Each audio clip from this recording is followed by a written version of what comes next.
Profesora Arocha. Sin embargo, antes voy a introducir a nuestro colega Didier Didier Vitry de la Universidad de la Reunión, quien va a presentar al profesor Arocha, y luego el profesor Arocha dará paso a su conferencia, que será presentada también Didier.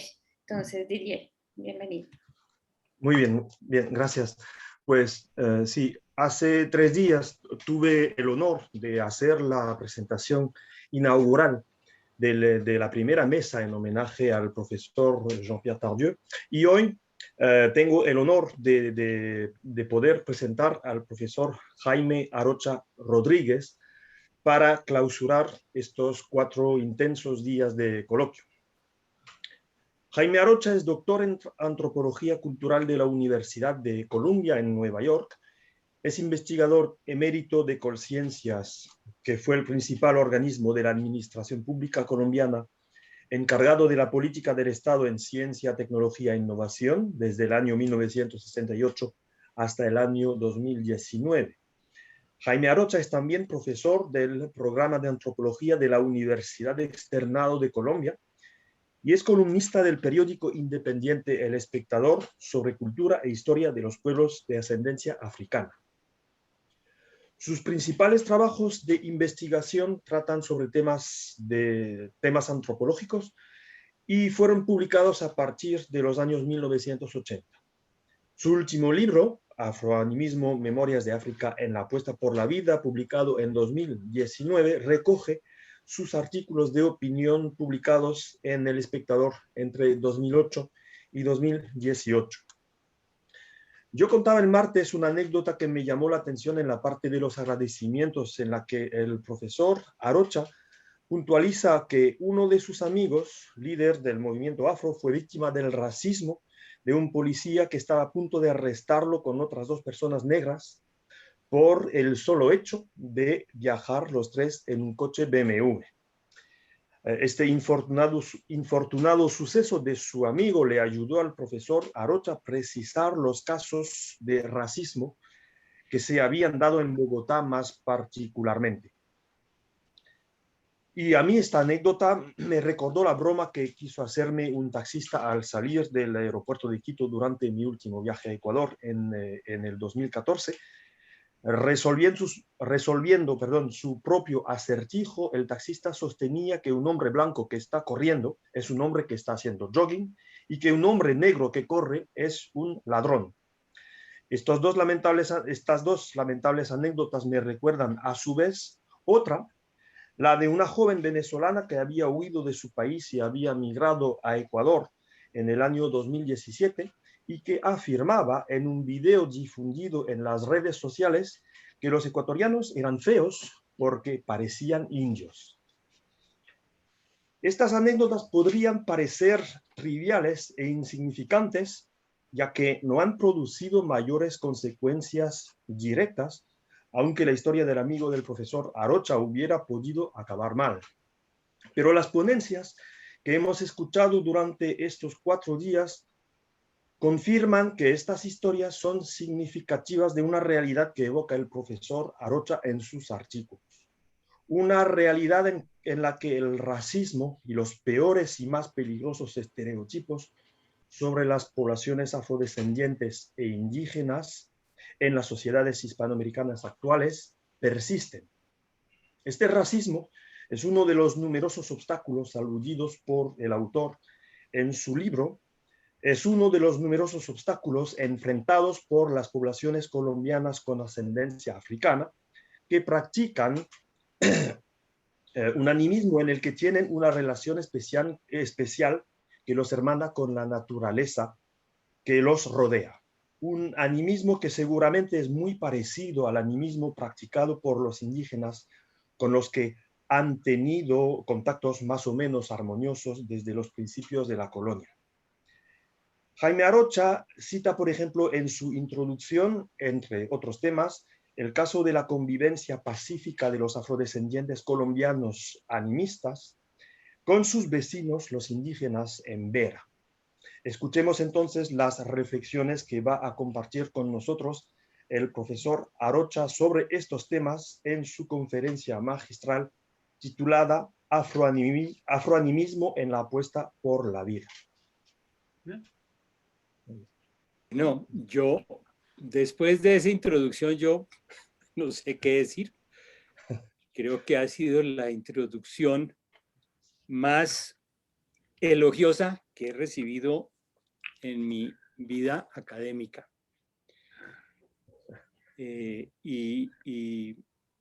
Pues me alegro del realce del problema racial porque la crisis acerca de la cual voy a hablar un poquito enseguida muestra que tenemos un apartheid de hecho en Colombia. Y eso implica una situación de crimen internacional muy grave. Yo quiero comenzar por agradecer estar aquí, tanto a Andrea como a Mónica, y poder volver a ver a el profesor Tardieu, a quien no veía desde cuando nos encontrábamos en el Comité Científico de la Ruta del Esclavo. Y en mi primera experiencia en África coincidió con ese conocimiento.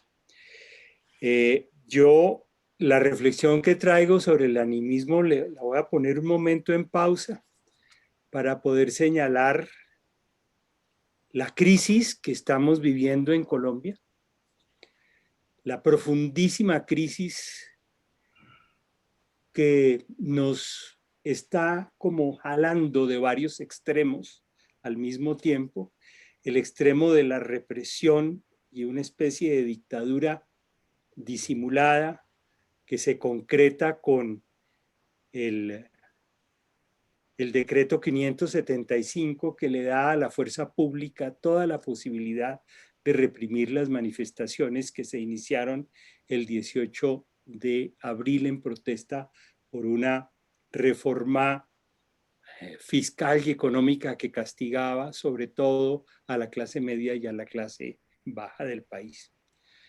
Esa represión coincide en este momento con una trágica expansión del virus. Esta mañana reportes de 2 regiones colombianas dentro de las cuales hay pacientes que llevan 48 horas en las ambulancias porque no hay espacio en las clínicas. En una de ellas estaban pidiendo sillas de plástico para poder sentar a las personas en la parte de afuera de las clínicas. Hablo de estas fuerzas que lo jalan aún. Pero luego las manifestaciones que llevan más de un mes. Y en esas manifestaciones la juventud ha tenido un papel muy sobresaliente. Las personas que se han dado en llamar los ninis, los que no tienen ni empleo ni educación. Lo importante de los ninis es que han asumido formas tremendamente heterodoxas de hacer la manifestación pública y política.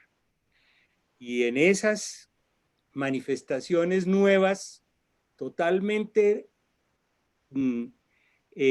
rotas de esa época en que había especies de medidores de disidencia, a ver qué tan cerca estaba de un polo de la izquierda, eso pasó.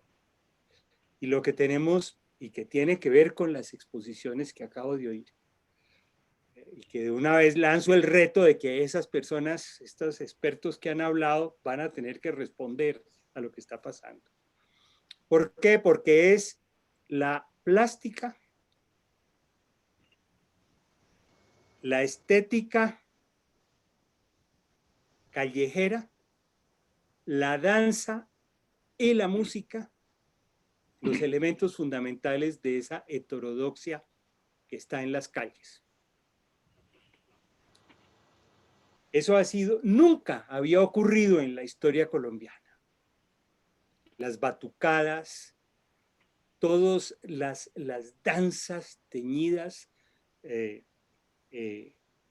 lo que Aida Luz acaba de exponer, el currulao militante del cual somos testigos en Cali. Entonces, quiero hacer una reflexión un poquito histórica del papel que tiene la gente de ascendencia africana en este cambio. Yo no puedo plantear relaciones, por ejemplo, entre los currulados de Gualajo y el presente, porque no los he estudiado. No puedo plantear relaciones entre las danzas acerca de las cuales habló Aida Luz y el presente, porque no lo he estudiado, pero creo que es evidente. Y voy a hacer un recuento de una historia reciente con respecto a la presencia de esa heterodoxia en la manifestación política. A mi modo de ver, esa experiencia comienza en 1992, cuando el gobierno central inaugura la Comisión Especial de Comunidades Negras, cuyo función fundamental es la de transformar el que se llamó artículo 50, y que Carlos habló de él, 55 transitorio de la Constitución, el cual por primera vez le dio visibilidad a los pueblos de ascendencia africana en la historia nacional. No solamente les dio visibilidad a ellos, sino que abrió las vías para que se reconociera su contribución a la formación nacional. Y además de eso instituyó la posibilidad de legitimar derechos territoriales, derechos políticos, derechos económicos, derechos al medio ambiente, derechos a la mujer. Esa comisión funcionó con representantes del movimiento afro, de miembros de las universidades y de los institutos estatales que tenían que ver con la reforma. Y ocurrió algo que quiero señalar ahora, y es que para cada sesión de la comisión aparecían cantaoras, la que llamamos cantaoras del litoral pacífico, interpretando alabaos, es decir, una música, un género que nace de los ritos fúnebres de las comunidades negras de todo el Afropacífico, pero ellas lo transforman en algo distinto, una expresión política. Es lo que algunos hemos tratado de llamar el alabao político. Y entonces en cada sesión de la comisión ellas cantaban a disgusto de los funcionarios estatales que consideraban eso una pérdida de tiempo. Lo importante de esas mujeres es que permanecieron en su presencia de cantar alabados hasta llegar al día 27 de agosto de 1993, cuando el presidente César Gaviria firmó en la Plaza Mosquera Garcés de Quibdó, capital del departamento, la Ley 70 de 1993, que le dio los derechos que han sido fundamentales para la presencia de las comunidades afro en Colombia. Y entonces Mercedes Porras cantó otro alabado político que decía: negros, indios y raizales, sellaremos la unidad, trabajando hombro a hombro, la lucha no se va a acabar. Y la multitud, perdón la emoción, salve, salve, oh tierra madre, porque el eje de esa ley es la tierra y el territorio. Otra muestra de esa heterodoxa política la protagonizó mi amigo, acerca del cual el profesor Didier habló, y se trató del paro de agosto de 2016 en Quibdó otra vez. Y la gente tenía duda de salir, y entonces a este hombre se le ocurre ir a la catedral de Quibdó y sacar la imagen sagrada de San Francisco de Asís, San Pacho, patrono de la ciudad, Orula para algunos. Lo sube a un taxi, el taxista queda petrificado de la emoción al estar junto de la imagen, porque Quibdó se incendió en los años 60 y los barrios a los cuales visitó la imagen sagrada se salvaron del incendio. Entonces es una imagen venerada. Y entonces esa noche le cantaron arrullos que también se basan en la tradición fúnebre religiosa del Afrochocó. Le cantan el arrullo, le hacen una procesión y el paro se vuelve absolutamente masivo. Entonces, otra vez, una manera heterodoxa de ejercer la política que rompe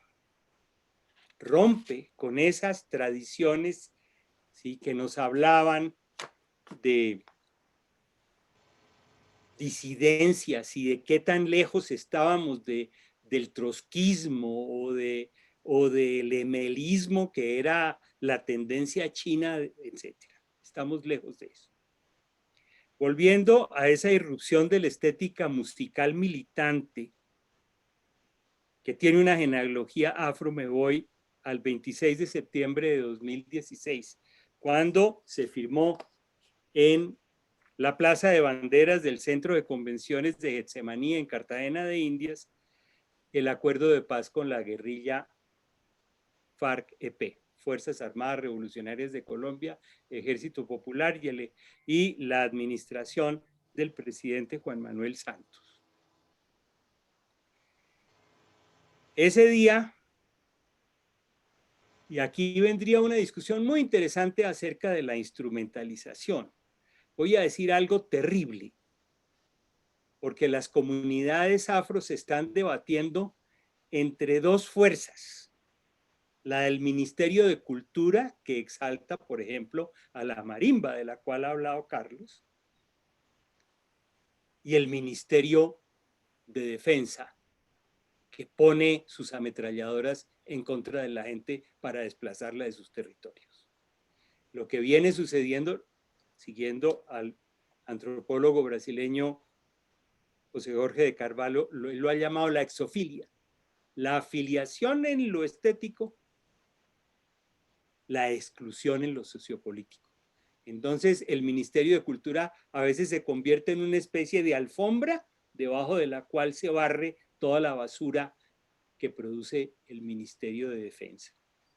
Para las comunidades afro, lo fundamental, el desplazamiento de sus territorios. Y ese día, ese 26 de septiembre, sobresalieron 10 mujeres que se llaman las mujeres de Pogue, las cantadoras de Pogue. Pogue es un corregimiento de Bojayá, el lugar donde las FARC-EP estallaron, mandaron un cilindro bomba contra la comunidad. La comunidad, a su vez, 2 de mayo de 2002, la comunidad a su vez estaba refugiada en la iglesia porque había habido una guerra entre un grupo paramilitar, el de Freddy Rendón, y ese frente de las FARC. La comunidad se refugia allí y viene el bombazo y mata a más de 100 personas. Yo he visto que en la literatura repartida para este coloquio internacional está el artículo de Jean-Marie Lozonchi sobre el Cristo de Bojayá, el Cristo mutilado que se volvió una imagen religiosa, mágica, política. De nuevo, hago énfasis en esa heterodoxia en la manifestación política. Me estoy deteniendo demasiado en esto y creo que se me va a dañar la ponencia, pero de golpe no me interesa. Creo que prefiero hacer énfasis en esta contribución tan relevante de los pueblos de ascendencia africana en un momento tan trágico de la historia colombiana, tan trágico y tan esperanzador al mismo tiempo. Lo importante de las cantadoras de Pogue es que estaban ahí con sus indumentarias blancas, ¿sí? De nuevo, con el alabao militante, cantando: hace 500 años sufrimos este gran terror. Pedimos a los violentos no más repetición. Santa María, danos la paz. Y continuaban las cantadoras con sus alabaos, diciendo el abandono estatal, la falta de educación, ¿sí? Yo voy a a pedir un segundito que, Andrea, que me permitan compartir pantalla para tratar de decir parte de la tragedia de las comunidades afrocolombianas y lo que significa esta lucha presente. No sé si me puedes dar Sí, compartir. señora, ahí ya tiene el permiso para compartir pantalla. Bueno, no lo tenía. ¿Cuál es Ya, la que tengo que espichar? Esta. la verde, eso. Ahí ya, ¿Apareció? ya está saliendo, ya va a Bueno, salir. yo quiero Ya. poner en la siguiente. Esta era el título de mi ponencia, pero quiero señalar que este era el eje de mi presentación, que es una azotea. Es un sitio de la agricultura femenina sobre la cual, si acaso tengo el tiempo, hago énfasis. Esta foto fue tomada en 1995. Es la confluencia del río Pepe con el río Baudó. Y la pongo porque si ustedes van hoy aquí a esta comunidad, se van a encontrar que en las dos orillas del río lo que hay son garitas militares con ametralladoras para controlar a esos grupos armados que en esta región surgen en el decenio de 1990 y que han sido magnificados de una manera terrible por dos factores. En primer lugar, la extensión, la expansión de los cultivos de coca y de hoja de coca, y en segundo lugar, la minería artesanal. Entonces, porque mi ponencia planteaba una serie de dudas, lo que iba yo a decir era, ¿existía todavía? No sé. Es decir, estas riberas tan bellas ya no existen así. Salgo de la presentación, ahora ¿cómo hago, Andrea? Dios mío. Está compartiendo, deja. Bueno. Entonces, esas mujeres hacen ese canto, pero se viene la derecha, como ustedes lo pueden recordar, tal vez los que han seguido algo de la historia colombiana, se viene la derecha y empieza una campaña de mentiras que incluía decir que si se continuaba el proceso de paz, a las escuelas las iban a invadir los pedófilos, las escuelas se iban a convertir en antros de homosexualismo, y mediante una movilización basada en el miedo y las redes sociales, entonces, en octubre de ese mismo año, hubo una votación en contra del proceso de paz. Y fue necesario entonces iniciar una especie de obra de latonería y pintura, como se le hace a los carros, para remozar el proceso de paz, volverlo a someter a consideración popular y firmarlo. Esa firma nueva ocurrió el 24 de noviembre de 2016. Y otra vez, la gente afro estaba ahí, específicamente la cantadora Cecilia Silva Carvalho. Y ella interpretó el himno nacional a capela y después una canción muy importante en cuanto al movimiento cimarrón colombiano que se llama la acompañó el grupo Los Tambores de Cabildo, que es un grupo palenquero, la Palenque San Basilio, siendo la comunidad cimarrona por excelencia en Colombia, y entonces ellos, Tambores de Cabildo, interpretó Velorio por el boga ausente. Otra vez la apelación a la tradición religiosa fúnebre en un ámbito político, como reivindicación política. Salto a 2017, cuando hay otro paro y ustedes verán la crisis que vive. Ahorita Colombia tiene unos antecedentes de 200 años, no sé, pero unos antecedentes inmediatos, por lo menos de 30 años, que consisten precisamente en que esa reforma constitucional de 1991 no se ha cumplido, sobre todo en esa aspiración nueva de tener una ciudadanía distinta. Carlos hablaba de la ciudadanía de la Constitución de 1988, que era 1886, una religión, el catolicismo, una lengua, el español, y una estirpe, la estirpe española, raza española blanca. Y lo que hizo la Constitución del 91 fue abrir a que las minorías étnicas del país, en particular las comunidades de ascendencia africana, los indígenas y la comunidad romaní pudieran tener derechos plenos. Eso ha tratado la derecha de bombardearlo a lo largo de estos últimos 30 años. Entonces, en ese proceso surge otro paro, en ese proceso de reivindicar esos derechos, de reivindicar esa nueva ciudadanía, ¿sí? De reivindicar esa territorialidad que legitima una reforma constitucional y una ley, la Ley 70 de 1993. Entonces, el 2017 hay un paro en Buenaventura. Buenaventura es el principal puerto de Colombia que recibe la gran carga por el litoral pacífico, y hay una antropóloga, Natalia Quiseno, que escribe un libro que se llama El puerto sin comunidad, porque la comunidad afro, que es la mayoría, ha sido marginada y demás, y sometida a un régimen de violencia paramilitar inenarrable. Entonces, Buenaventura se levanta en paro y surge un joven, Leonard Rentería. Leonard Rentería se había enfrentado a el expresidente Álvaro Uribe Vélez, promotor del no a la paz, y lo reta en la plaza pública. Lo reta a decirle que ese no vulnera el futuro de Colombia. De ahí en adelante, este joven negro, Leonard Rentería, sufre amenazas y demás, pero sigue en su lucha. Y su lucha la hace a través de un grupo musical, y vuelvo a resaltar el valor de la música dentro de esta heterodoxa política. El grupo se llama Tura Hip Hop. Y además de muchas otras canciones, solamente me detengo en unos estribillos que adquirieron carácter nacional.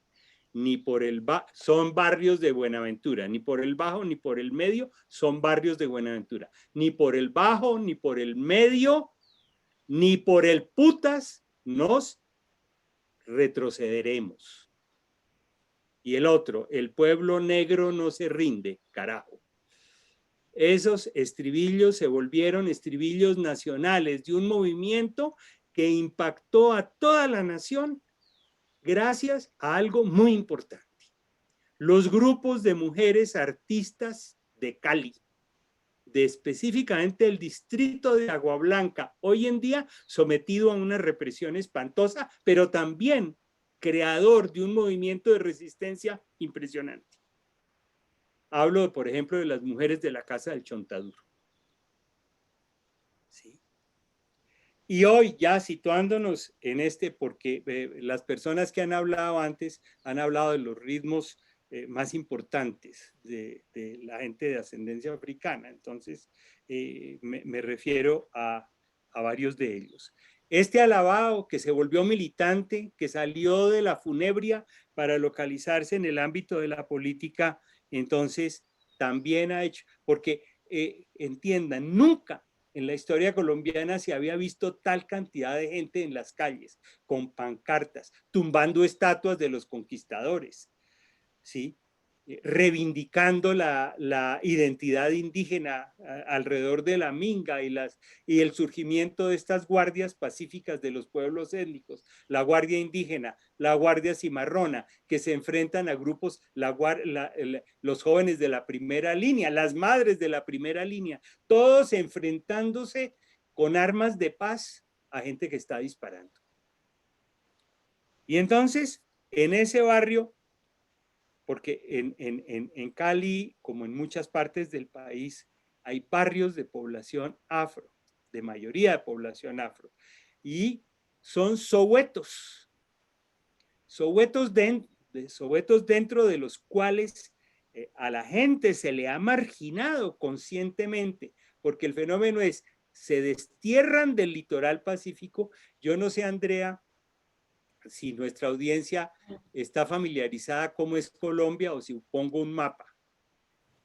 Pues no estaría de más. Pongamos el mapa, profe, ahí tiene para compartir pantalla. Bueno, otra vez voy acá. Ustedes me perdonan si no es muy organizado esto, pero no sé, al estar en esta audiencia me he sentido como ¿Apareció? No, no. señor. ¿Ya? Ya. Bueno, Está en la del río. Ok, y esta es Colombia. Entonces, las afrocolombias principales, yo no sé si ven mi puntero, ¿se ve? No, señor. Sí, No, sí, no, ya lo vemos. ¿sí? Sí, ya lo vemos. Entonces, aquí tenemos una región que va desde la península de La Guajira hasta el Golfo de Urabá, que denominamos la llanura Caribe. Es una zona de poblamiento afro muy importante porque aquí en Cartagena era por donde llegaban cautivos y cautivas para ser transformados en esclavos y esclavas o ser esclavizados. Luego, surge esta zona porque hay la esclavización en Colombia no fue para mover plantaciones, fue para mover minas de oro. Y el primer gran ciclo de la minería del oro es aquí en el bajo río Cauca. Ese primer ciclo en gran parte fracasa por el grado de resistencia que ejercieron las poblaciones esclavizadas. Entonces viene un segundo ciclo que se muda a esta región, que es el litoral pacífico. Y el litoral pacífico se divide en dos grandes regiones, el norte, alrededor de Quibdó y el departamento del Chocó, y el sur con los departamentos de Cauca, Valle y Nariño. En esta zona de aquí abajo es donde prolifera la marimba. De aquí arriba no prolifera la marimba, sino la música de chirimía. Son dos grandes zonas de las afrocolombias, y aquí alrededor de Cali está la llamada zona plana del norte del Cauca, que fue un enclave campesino tremendamente importante que se formó por gente escapada a lo largo del siglo XVIII y del siglo XIX. No eran exactamente cimarrones, sino otro tipo de escapados. Entonces, lo que ha sucedido es que todo este territorio y parte de se le entregó a los pueblos de ascendencia africana mediante la ley a la cual he hecho referencia, y se les concedió esa titularidad basado en la tradición de sus antepasados para haber construido esos territorios. Y esos territorios son de régimen colectivo, tienen deberes de protección del medio ambiente ¿y por qué ese énfasis? Porque estas personas practican un enorme conjunto de sistemas económicos, prácticas, rituales y demás que son de carácter sostenible. Entonces, el fenómeno de los últimos 40 años es que se ha desplazado a la gente de toda esta región, ¿sí? Se ha desplazado, se ha desterrado y se ha refugiado en ciudades como Cali, ciudades como Cartagena, ciudades como Bogotá, ciudades como Medellín.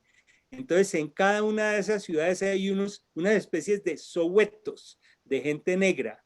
En Cali, Agua Blanca y Siloé. En Medellín, La Iguaná. En Cartagena, Nelson Mandela. Alrededor de Bogotá, los Altos de Cazucá. Entonces, esos sowetos son los que están estallando hoy en día, ¿sí? Y reitero, en el caso de Cali, porque la gente del litoral pacífico ha sido desplazada hacia Cali. ¿Para qué ha sido desplazada? Para permitir la expansión, sobre todo, de los monocultivos industriales de palma de aceite. Entonces, esto dejo de compartir, vuelvo a presentar. Esto me parece relevante porque entonces en esos sitios de concentración de población afro es donde ha surgido esta heterodoxia en la manifestación política.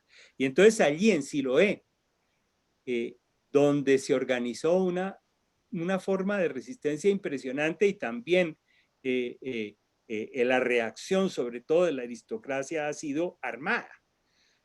¿sí? Ha sido armada. Si ustedes ven las imágenes de la aristocracia colombiana marchando vestida de blanco, inmediatamente hacen la asociación con el Ku Klux Klan. Y esos que se visten de blanco se montan en sus vehículos de lujo y han empezado sobre todo a disparar a la minga indígena. Entonces vivimos una situación muy compleja. Y entonces, ¿cómo reacciona la gente de Siloé, ese enclave de población? Un velorio, perdón, un alabao que se canta en los velorios, y entonces la tonada principal es: no queremos más velorios. Y mediante ese canto, entonces reúnen a una enorme cantidad de madres que protestan por la cantidad de jóvenes que han sido asesinados por la policía y el escuadrón antidisturbios, que ha utilizado armas como los lanzagranadas de gases lacrimógenos, las ha disparado directamente a las personas, a la cara de las personas, y por eso hay casi un centenar de personas que han perdido sus ojos, además de los asesinados que han caído, las jóvenes que han sido violadas. Una de ellas que se suicidó después de la violación en la ciudad de Popayán. En fin, es una larga lista de aberraciones contra los derechos humanos, de la cual está tomando nota gente como Human Rights Watch, las Naciones Unidas, la Comisión Interamericana de Derechos Humanos, a quien el gobierno le ha impedido por todos los medios su ingreso al país. Pero entonces ese alabao viene y aglutina una de las marchas más importantes de estos días. Luego viene otra manera de protestar, pero es alrededor de un ritmo que Carlos conoce divinamente, que es el currulao, el eje, digamos, de la música de marimba. Y ese currulao, entonces, era de enorme cantidad de grupos de marimba donde cantaban: vamos a sacar al pueblo adelante, ¿sí? Y el Caribe no estaba ausente. Tomo solamente unos ejemplos porque la explosión de grupos musicales afro en estas manifestaciones ha sido impresionante. Entonces, el ensamble La Tonada, entonces, reivindica una música del Caribe que es el bullerengue. Y entonces, ese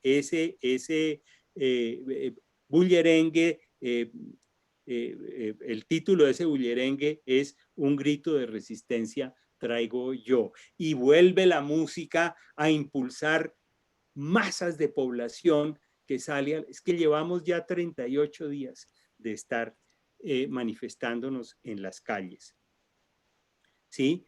Entonces, pues mi intención era hacer algo muy breve sobre esto que yo considero de una importancia histórica enorme. Reitero, nunca había sucedido en la historia colombiana, y el protagonismo de las comunidades de ascendencia africana es significativo, es magnífico, es de valor, de resistencia, de coraje, de denuncia de algo que yo me he atrevido a denominar en mi última columna del Espectador un apartheid de facto, ¿sí?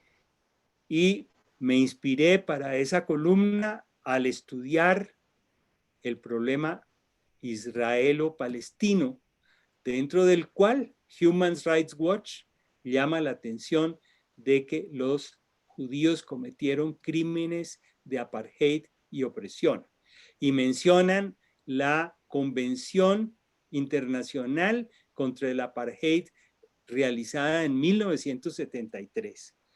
Y yo dije, si a la luz de esa convención no se podía hacer algo para esta tragedia que está ocurriendo en Colombia, donde hay no una especie, hay una guerra racial, ¿sí?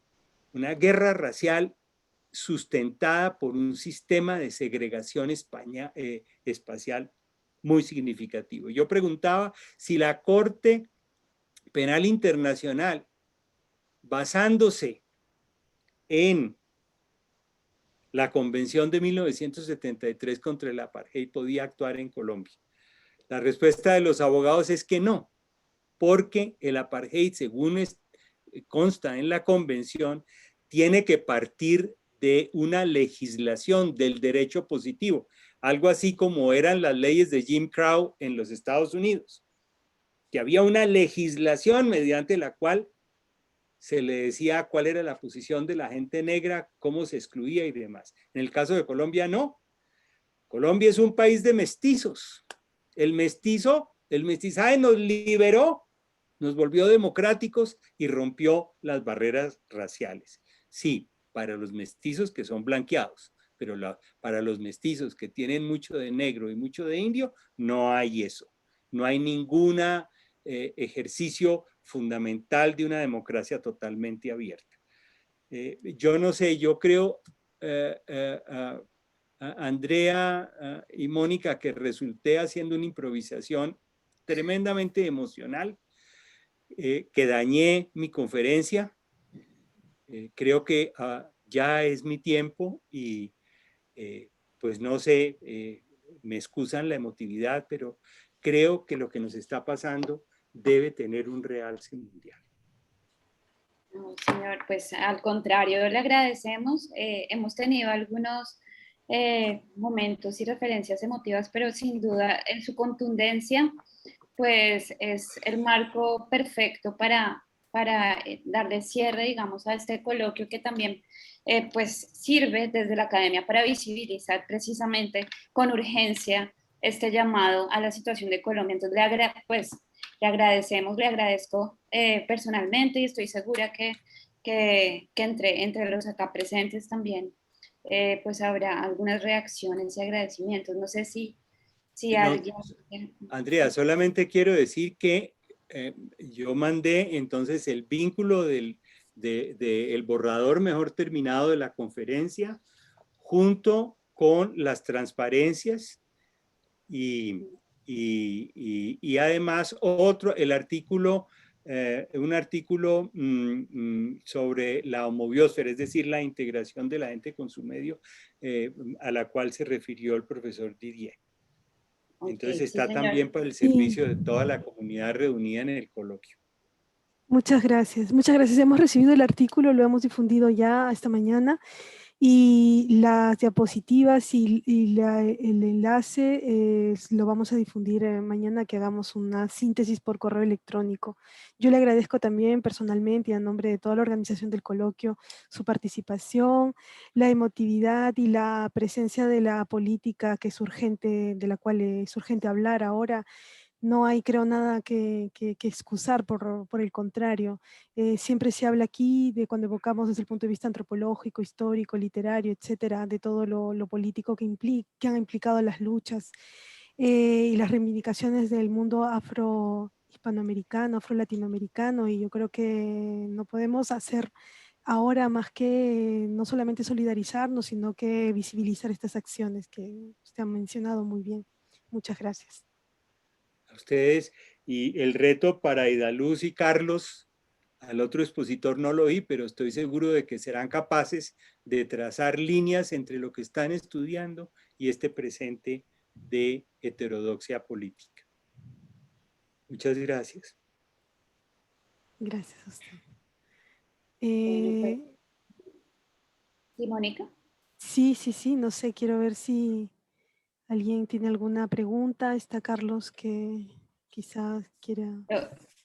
Yo mientras tanto quiero leer un comentario de Facebook que dice: aplausos por esta conferencia tan emotiva. Yo solo concibo la academia con compromiso social.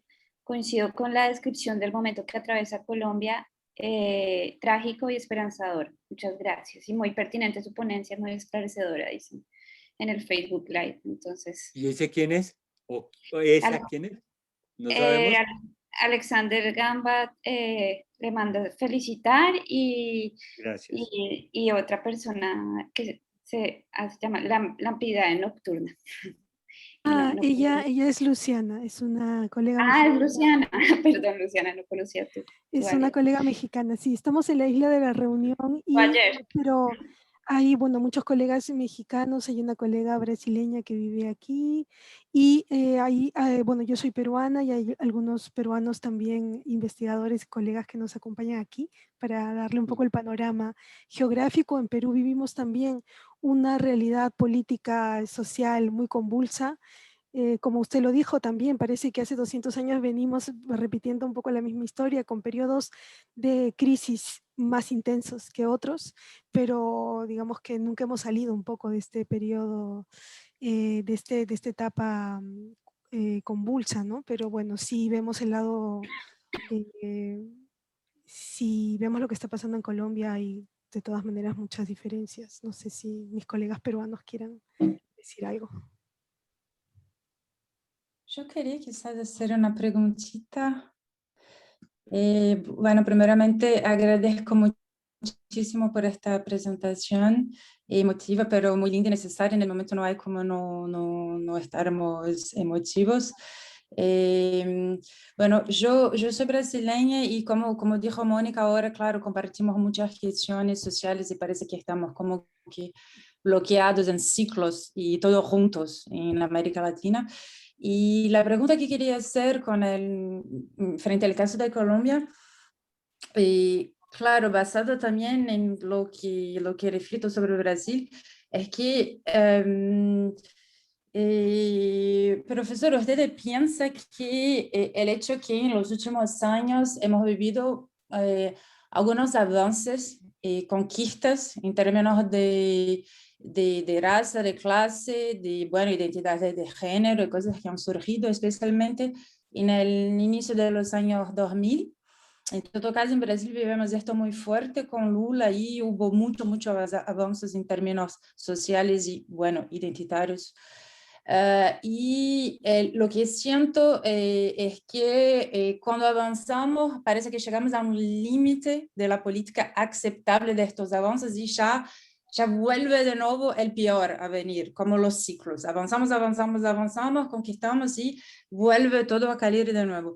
Es un poquito lo que siento con el caso brasileño y me gustaría saber si hay alguna analogía posible con que se vive ahora en Colombia. Y bueno, si ves estos movimientos en ciclos, si eso puede ser un factor que explica un poco la actualidad de la que describiste. Bueno, sí, tengo micrófono. Sí, A señor. ver, importantísimo el paradigma brasileño y el paradigma nicaragüense en el año entre 1988 y 1989, porque son las constituciones que rompen, es decir, nuestro ordenamiento antiguo era un triángulo, blanco, católico, y en el caso de nuestro hispanoparlante, en el caso de ustedes, portuñol parlante, perdón. ¿Sí? Ese triángulo se rompe y surgen múltiples aristas, ¿sí? Múltiples aristas que en el caso brasileño uno ve realizadas en el movimiento quilombola, en la explosión es decir, nuestra ley 70 del 1993 introduce la Cátedra de Estudios Afrocolombianos. La Cátedra de Estudios Afrocolombianos es marginal, depende de los profesores y profesoras de los colegios, ¿sí? Yo estuve en un simposio en Brasilia donde ese sistema educativo había explotado en 1000 direcciones. Tengo una maleta llena de documentos para enseñarle a los niños la historia africana prácticamente desde la cuna. Está la explosión en Brasil de las culturas populares. ¿Sí? Y claro, la administración Lula pues es importantísima, es que hacia allá mirábamos todos. La superación de la pobreza, ¿sí? Y viene esta ola antidemocrática que prácticamente pues muchos autores están diciendo que es mundial, pero nosotros no tuvimos lulas. ¿Sí? No tuvimos lulas. Los presidentes en Colombia han sido de derechas es decir, Juan Manuel Santos se movió unos centímetros hacia la izquierda para hacer un proceso de paz, pero de resto hemos tenido gobernantes neoliberales, adherentes del capitalismo, que han recurrido a la fuerza para suprimir la insurrección, que hipócritamente han utilizado al ejército en unión con los paramilitares para expandir las plantaciones de caña, de caña desde los 50, las plantaciones de palma africana, las plantaciones de pasto para la expansión de la ganadería intensiva, que son cómplices de la deforestación. Este gobierno lanza un programa de reforestar con 180 millones de árboles. ¿Quién puede creer eso? Cuando ya la deforestación llegó a los mejores parques nacionales, ¿sí? Cuando ya la palma está tocando la puerta de los palos. Entonces, esa es una diferencia muy grande si vamos a comparar. ¿Sí? Mándenos un Lula, un Pepe Mujica, ¿sí? Alguien que se mueva un tris a la izquierda, y las probabilidades de que tengamos esa opción yo las veo difíciles a pesar de la fuerza que está tomando Gustavo Petro. Perdón, María Camila. ¿Quién da la palabra? ¿Yo? Yo. Tranquilo, profe. Daniel Matthews y luego viene María Camila. Vale. Daniel, el micrófono. Yo quiero entrar. Bueno, Mónica me provocó para que diga algo sobre Perú, porque el tema peruano es tan heterodoxo como el colombiano en este momento, en este preciso momento, a 2 días de las elecciones. Porque resulta que en 1917, John Amacay fundó una misión presbiteriana en Chota, una provincia del norte del Perú. De esa misión presbiteriana han salido cosas locas. En primer lugar, que Chota es el único sitio del Perú donde no entró ni el terrorismo ni la minería. De Chota y del mismo distrito que no tiene ni 5.000 habitantes, han salido 2 candidatos a la presidencia en estas elecciones. Y uno de esos candidatos es uno de los posibles, es el posible presidente el domingo. En Lima, la gente se pregunta, oye, pero todos saben de izquierda, pero todos saben que es de izquierda, pero este es estalinista, es terrorista, ¿qué cosa es? Y nadie acierta a pensar que puede ser presbiteriano. Esa heterodoxia de la que has hablado es total, yo creo que en toda América Latina. Tenemos el caso de la Mapuche en la Convención Constituyente de Chile. Entonces, creo que habría que dejar de discutir qué cosa pasó en Rusia en 1924 y comenzar a pensar, a mirarnos a nosotros mismos. Gracias. Perdón, una anotación, Daniel. La campaña de Vargas Llosa para demonizar a Castillo es impresionante. Y ahí sí los medios son amplificadores muy eficientes, ¿sí?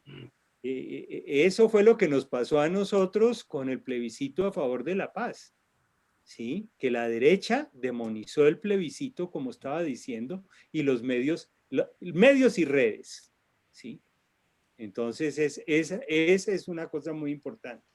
Y Vargas Llosa ve a Colombia como ejemplo, ¿eh? Sí. Considera que el presidente Duque es ejemplo mundial, imagínense. Imagínense. Se habló aquí hace 2 días del daño que había hecho el boom de la literatura al establecimiento de las bases de la literatura latinoamericana, pero yo creo que Vargas Llosa es definitivamente un caso aparte. Ya. Sí, totalmente.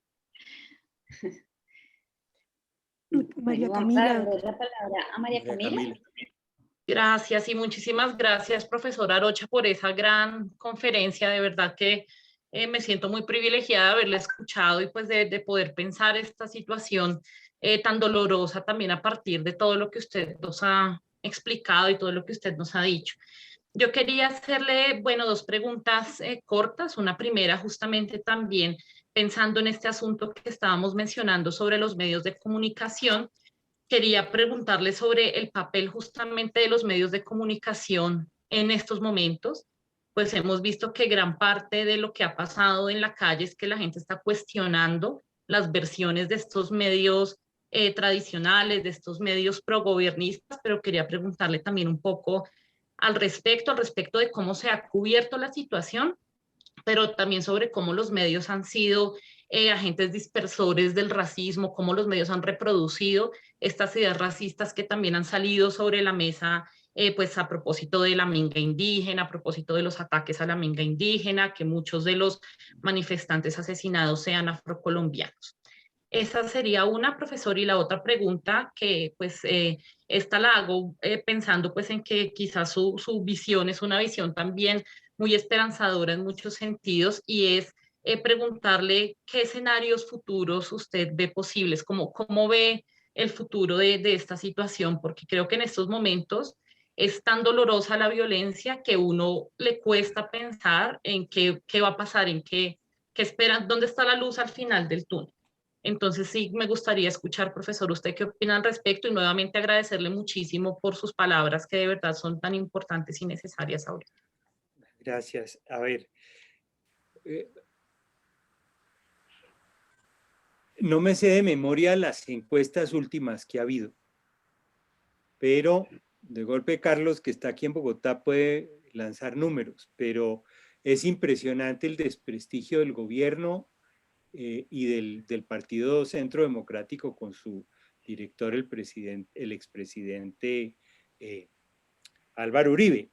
Y claro, el conjunto de medios que ha surgido para apoyar a esa ultraderecha, principalmente la transformación de la revista Semana de una revista independiente y crítica en una revista absolutamente obsecuente con el establecimiento.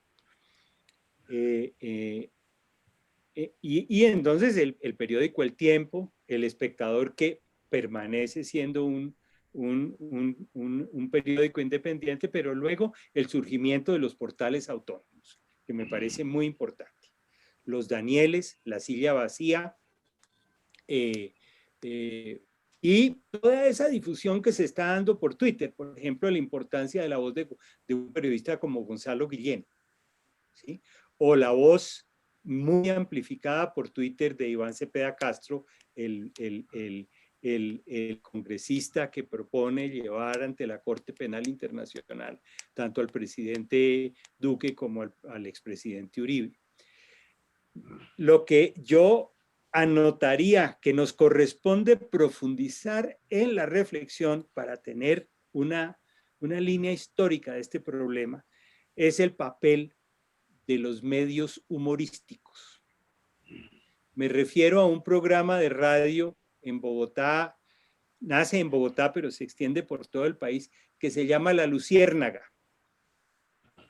Y La Luciérnaga por mucho tiempo tenía un espacio que se llamaba algo así como el espacio de la etnia negra. Y entonces aparecía una mujer imitando o prostituyendo el bellísimo y solecto del litoral pacífico y la zona plana del norte del Cauca.